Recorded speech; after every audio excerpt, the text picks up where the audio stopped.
Bismillah walhamdulillah wassalatu wassalamu ala sayyidina Rasulillah wa ala alihi wa sahbihi wa mawalah. La hawla wa la quwwata illa billah, amma ba'd. Saudara-saudara kaum muslimin rahimakumullah. Suatu hari ketika baginda Rasul masuk ke dalam masjid, didapatinya seorang sahabat tengah khusyuk bertafakur di dalam masjid. Sahabat itu bernama Abi Dzar Al-Ghifari. Dihampiri beliau oleh baginda Rasul, kemudian ditanya, "Hai Abi Dzar, begitu khusyuk dan tafakur engkau di dalam masjid, gerangan apa permohonanmu kepada Allah di tempat yang suci ini?" Abi Dzar menjawab, "Maafkan saya ya Rasul. Saya dari tadi di masjid di sini ini bukan berdoa. Lalu wirid juga tidak. Iktikaf ya setengah iktikaf. Habis kenapa kamu di sini?" "Saya menghindar orang ya Rasul." "Menghindar orang kenapa?" "Terlalu banyak datang orang ke rumah saya nagih utang.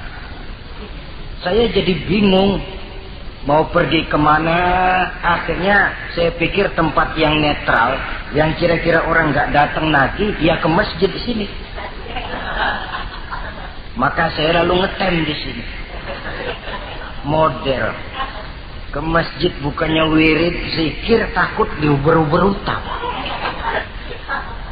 Baginda Rasul senyum, lalu beliau berkata, "Hai Abi Dzar, maukah engkau aku ajarkan satu doa yang kalau kamu amalkan Allah akan bebaskan hatimu dari perasaan dililit hutang." Bukan dibebasin hutangnya, dibebasin dari perasaan dililit oleh hutang. Tapi kalau ada doa yang kalau dibaca hutang jadi lunas ya enak. Jadi ini jangan keliru saudara-saudara. Kalau diamalkan hati bebas dari perasaan dililit oleh hutang. Mau ya Rasul? Lalu diajarkanlah doa itu, "Allahumma inni a'udzubika minal hammi wal hazan wa minal ajzi wal kasal wa minal jubni wal bukhl wa min ghalabatid dain wa qahrir rijal." Ma'asyiral muslimin rahimakumullah. Banyak di antara kita yang kalau diajarkan satu doa lalu tidak mengukur diri antara doa itu dengan pribadi kita. Padahal syarat di antara kabulnya doa sejak dari adab berdoa sudah diajarkan. Berdoa itu yang baik, bersih tempatnya, bersih pakaiannya, menghadap ke arah kiblat, menengadahkan kedua belah tangan dengan khusyuk dan tawadhu, dengan serius dan penuh keyakinan bahwa doa akan dikabulkan oleh Allah. Sebab Allah dalam hadis qudsi menyatakan, "Ana inda zanni abdi bi." Aku sih, kata Allah, bagaimana sangka hambaku kepadaku saja. Kalau dia sangka baik, aku baik. Kalau dia sangka tidak baik, aku juga tidak baik. Bagaimana sangka hambaku? Jadi kalau kita berdoa sementara hati kita dalam batin ngomong, jangan-jangan doa gua nggak diterima nih. Enggak. Kenapa? Hatinya sudah begitu. Innallaha la yaqbalu du'aan min qalbin ghafilin lahin. Allah tidak akan menerima doa dari hati yang lalai terhadap doa yang dibacanya itu. Nah, di antara yang terpenting menyesuaikan doa dengan keadaan pribadi. Jadi kalau kita kerja gajinya 1 bulan 1.000, ya wajarlah berdoa minta rezeki 1.500. Wajar namanya. Yang 1.000 sudah ada modal kerja kita, yang 500 kita minta doa kepada Allah. Saudara hadirin, begitu juga doa yang diajarkan oleh baginda Nabi kepada Abi Dzar. Ini hakikatnya mengajarkan kita manusia untuk menjauhi penyakit rohani. Doa ini mengajarkan 8 macam penyakit rohani yang menjadi dinding antara kita dengan Allah. Dan penyakit rohani ini lebih bahaya daripada penyakit jasmani. Kenapa? Penyakit rohani tidak menyebabkan orang masuk neraka. Nah, maaf, penyakit jasmani tidak menyebabkan orang masuk neraka. Yang menyebabkan orang masuk neraka adalah penyakit rohani. Di akhirat itu nanti tidak ada penduduk neraka ditanya, "Mas, sampean kenapa masuk neraka?" "Anu Pak, saya di dunia dulu korengan."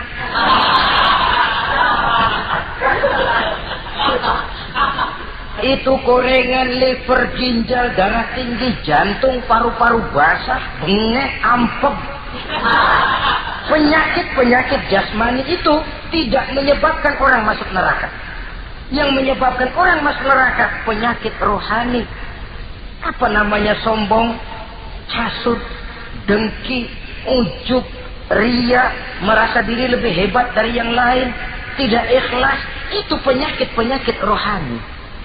Maka di dalam doa yang diajarkan kepada Abi Dzar dan hakikatnya diajarkan kepada kita semua, Nabi menjelaskan 8 penyakit rohani. Saya sampaikan ini pada pertemuan kali ini karena sekarang penyakit rohani jarang mendapat perhatian. Sedangkan penyakit jasmani, anak kita pilek dikit pun sudah berangkat kita ke dokter spesialis anak. Kita pusing sedikit pun sudah berangkat kita ke dokter. Tapi rohani kita menjerit, batin kita menangis. Kadang-kadang kita pura-pura tidak tahu. Apa penyakit rohani yang ada dalam doa ini? Pertama, a'udzubika minal ham. Aku berlindung kepadamu ya Allah daripada sifat ragu-ragu. Sifat ragu-ragu penyakit batin. Apa yang bisa dikerjakan oleh orang yang selalu ragu-ragu? Bahwa sebelum bekerja harus menimbang, itu perlu. Tapi kalau cuma tiap hari menimbang, kapan memutuskan? Orang sudah kemana-mana, kita masih main timbangan. Maka orang yang ragu-ragu hakikatnya orang yang sudah mengubur sebelah kakinya sebelum berangkat. Nah, iya, tapi kalau kita nanti jadi salah kan lebih baik nggak usah berbuat. Keliru. Salah karena berbuat lebih baik daripada tidak pernah salah karena tidak pernah berbuat. Sudah salah tapi berbuat masih lebih baik daripada tidak pernah salah karena tidak pernah berbuat. Saudara baca Quran salah lebih baik daripada nggak pernah salah karena nggak pernah baca Quran. Gua nggak pernah salah dong baca Quran. Bacanya kapan? Nggak pernah. Ya Pak. Oh nggak pernah baca, kapan mau salah? Saudara hadirin yang saya muliakan, dan orang sering bilang, kegagalan pada hakikatnya adalah keberhasilan yang tertunda. Jadi kalau kita gagal hari ini, besok kita harapkan tidak akan gagal. Gagal besok masih ada hari lusa. Bagaimanapun usaha, kemauan adalah processing. Apalagi usaha untuk memperoleh sesuatu yang bernilai tinggi, bermutu mulia, panjang jalannya, banyak akibatnya, besar godaannya. Processing untuk mencapai sesuatu yang mulia itu prosesnya tidak sekali jadi kayak orang makan cabai. Itu hari dikeletak, itu hari terasa pedesnya. Untuk mencapai sesuatu yang mulia, panjang jalannya, banyak akibatnya, besar godaannya. Tapi bangunan bagaimanapun tingginya harus dimulai dari pondasi pertama. Cita-cita bagaimanapun luhurnya harus dimulai dari langkah pertama yang walaupun kelihatannya sepele, tapi sudah merupakan pondasi ke arah yang lebih tinggi. Kadang-kadang kita ini kan inginnya yang serba cepat, seolah-olah sesuatu yang mulia itu bisa datang lewat proses simsalabim, abracadabra. Lalu yang kita mau terwujud di depan kita, alangkah mudahnya. Dan dari kegagalan-kegagalan akan lahir pengalaman. Dan pengalaman, kata orang Kulon, experience is the best teacher. Pengalaman adalah guru yang paling bijaksana. Kalau adik kita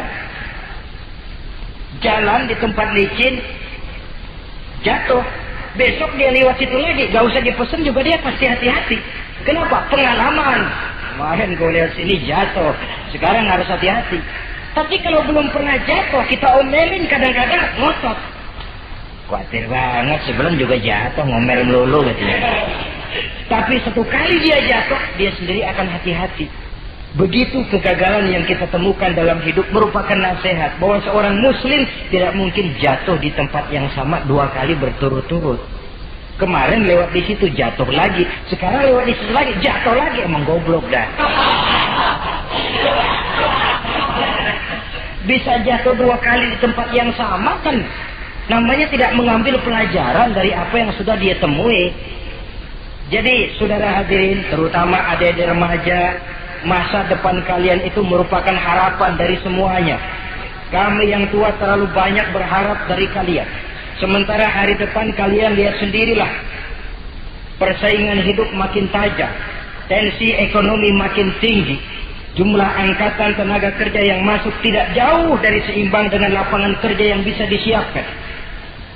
Kalau kita dihambat oleh penyakit ragu-ragu, orang lain sudah berbuat dan kita masih menonton, boleh sangat jadi nantinya kita akan terpojok di sudut-sudut kehidupan untuk lebih banyak jadi penonton daripada jadi pemain. Lebih sering menjadi objek daripada menjadi subjek. Istilah Arabnya lebih sering menjadi maf'ul daripada menjadi fa'il. Namanya juga orang nonton, soknya kan kayak lebih pintar dari yang main. Wajar orang nonton bola ngomel melulu.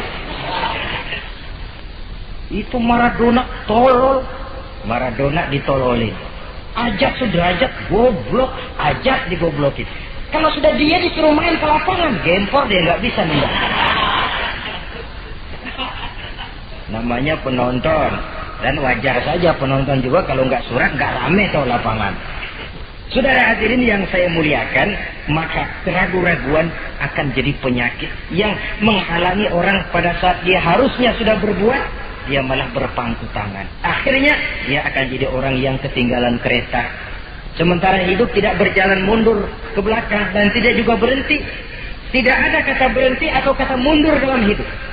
Berhenti kita diinjak orang, mundur kita hancur. Hidup ini seperti cerita tentaranya Tariq bin Ziyad ketika menyeberang ke daratan Spanyol di Selat Jabal Tariq. Sejarah menyebutnya Gibraltar ya. Itu bahasa Spanyol, lidah Spanyol dengan lidah Arab. Kita Jabal Tariq, dia Gibraltar. Kita Ibnu Rusdi, dia Averroes.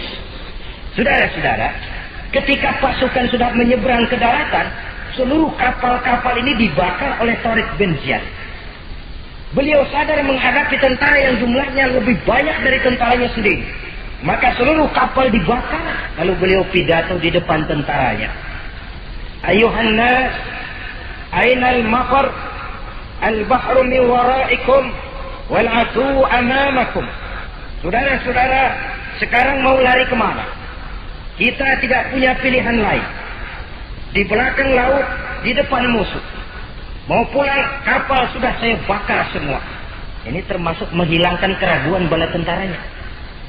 Mundur, kecebur, mati. Maju menghadapi musuh yang jumlahnya jauh lebih banyak, resikonya juga mati.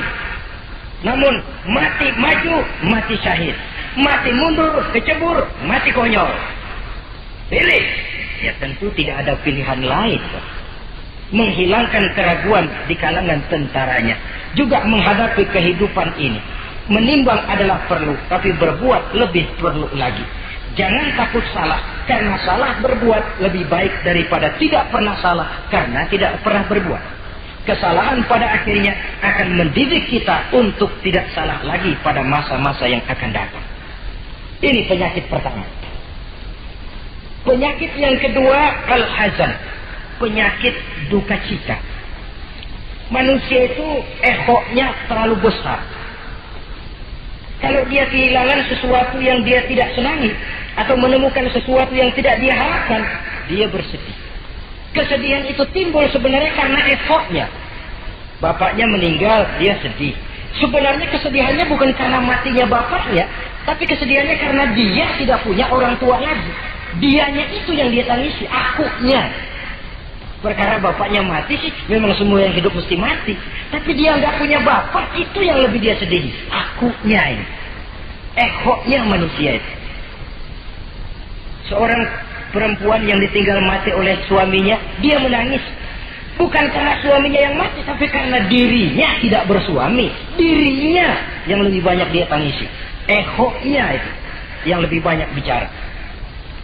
Oleh karena itu agama mengajarkan, kata Nabi, ahbib habibaka haunan ma asa ayyakuna baghidaka yawman ma wa abghid baghidaka haunan ma asa ayyakuna habibaka yawman ma. Cintailah apa yang kamu cintai sekedarnya saja. Sebab sangat boleh jadi yang sekarang kamu paling cinta, besok jadi yang paling kamu benci. Tapi bencilah apa yang kamu benci sekedarnya saja. Sebab boleh jadi yang hari ini paling kamu benci, besok akan kamu paling cintai. Saudara-saudara kaum muslimin, maka cintailah harta, cintailah kedudukan, cintailah harta benda, cintailah anak dan istri sekedarnya saja. Sehingga tidak berurat dan berakar. Sebab kalau dia sampai berurat dan berakar di hati ini, nanti ketika datang saat berpisah, kita seakan tidak mau menghadapi kenyataan. Kita seakan ingin lari dari kenyataan. Tetapi kalau bersifat ala kadarnya, seluruhnya sudah diperhitungkan. Oleh karena itu, untuk mengatasi sifat duka cita ini, kuncinya adalah iman. Siapa sih orang yang tidak pernah sedih dalam hidup ini? Tapi siapa orang yang tidak pernah senang dalam hidup ini? Tidak ada orang yang senang terus dan tidak ada orang yang sedih terus. Dia berganti. Bahkan itulah yang bikin hidup ini nikmat. Coba kalau hidup ini isinya ketawa saja, monoton. Sebaliknya kalau hidup isinya cuma nangis saja, bagaimana rasanya? Tapi ada senyum, ada tangis, ada duka, ada suka. Itulah bumbu daripada kehidupan. Cuma tentu saja saudara-saudara, duka cita yang pada gilirannya akan membawa kebahagiaan, itu yang harus berani kita hadapi. Tapi duka cita yang tidak beralasan, itu yang jadi penyakit. Kaya, sedih, takut miskin, itu kan tidak beralasan. Kita punya jabatan, takut merosot, takut pensiun, dengar mau ada mutasi, gerusak-gerusuk. Kan itu yang tidak beralasan. Duka cita semacam itu tidak beralasan. Karena tidak sadar bahwa pada awalnya itu pun tidak dia miliki. Kalau duka cita itu akan membawa kebahagiaan, tidak perlu kita takuti. Satu contoh. Kalau di depan saudara saya sodorkan 2 gelas, yang satu isinya jamu, yang satu sirup. Kira-kira saudara minum jamu apa sirup? Jamu apa sirup? Orang yang berpikir panjang saya yakin pasti minum jamu. Pahit memang, getir memang waktu minum. Tapi besok badan sehat, tenaga kuat, gairah kerja ada, semangat hidup tumbuh. Ini orang Islam, orang yang berpikir jauh ke depan. Ke depan kemana? Dia tidak cuma mikir dunia. Dia mikir kubur, alam kubur. Dia mikir akhirat, maka dia berani minum jamu. Apa jamu itu? Puasa, jamu. Pahit. Emang enak banget, puas. Setengah mati. Sembahyang, jamu. Pahit. Sedekah, jamu. Pahit. Sekarang. Tapi besok kita pulang ke alam kubur. Ya Allah, nikmat alam kubur. Untung kemarin waktu di dunia minum jamu. Waktu di dunia sembahyang, kuburan terasa nikmat. Waktu di dunia sedekah, kuburan dipakein AC. Padahal cuma goceng sedekahnya. Adapun orang yang di luar Islam, dia berpikir pendek. Yang dia lihat cuma yang di depan hidungnya saja. Dia nggak mikirin alam kubur, dia nggak mikir akhirat. Yang dia pikirin cuma dunia aja. Kenapa gue mesti minum jamu pahit? Sirup nih, manis. Dia minum sirup. Manis memang waktu minum. Tapi besok bibir mancung, bengkak, sariawan itu. Saudara-saudara, sholat, sirup, tidak sholat, sirup, manis. Orang-orang puasa, dia tidak puasa, sirup, manis. Bakhil, pelit, sirup, manis. Apain sedekah? Ya tumpuk aja tuh harta dah, jangan disedekahin. Sirup, manis memang. Besok dia pulang ke alam kubur, baru terasa bibirnya pada bengkak. Baru timbul, gua nyesel banget minum sirup kemarin. Jadi saya katakan kuncinya adalah iman. Berangkat dari surah Ali Imran ayat 139. Allah berpesan, wala tahinu wala tahsanu wa antumul a'launa in kuntum mu'minin. Kamu tidak perlu gundah gulana, kamu tidak perlu duka cita dan sedih hati. Kamu sesungguhnya adalah tinggi jikalau kamu benar-benar beriman. Jadi dengan iman, duka cita yang tidak beralasan tidak perlu ada. Karena sifat duka cita yang tidak beralasan merupakan penyakit rohani yang menjadi penghambat agar orang tidak memperoleh kemajuan apapun dalam kehidupannya. 2. Penyakit rohani yang ketiga, saudara-saudara, al-ajzu. Penyakit lemah. Nabi menyatakan, al-mu'minul qawiyyu ahabbu ilallahi minal mu'minid dha'if. Orang mukmin yang kuat lebih dicintai Allah daripada orang mukmin yang lemah. Sifat lemah tidak disukai oleh agama dan merupakan penyakit batin. Bukan lemah lembut, lemah. Lemah apa? Ya segala lemah. Lemah ekonomi. Agama mengajarkan kadal fakru ayyakuna kufran. Kemiskinan bisa membawa orang kepada kekufuran. Apalagi lemah pendidikan, dalam arti terbelakang, ketinggalan oleh orang-orang lain. Dan yang paling celaka, lemah iman.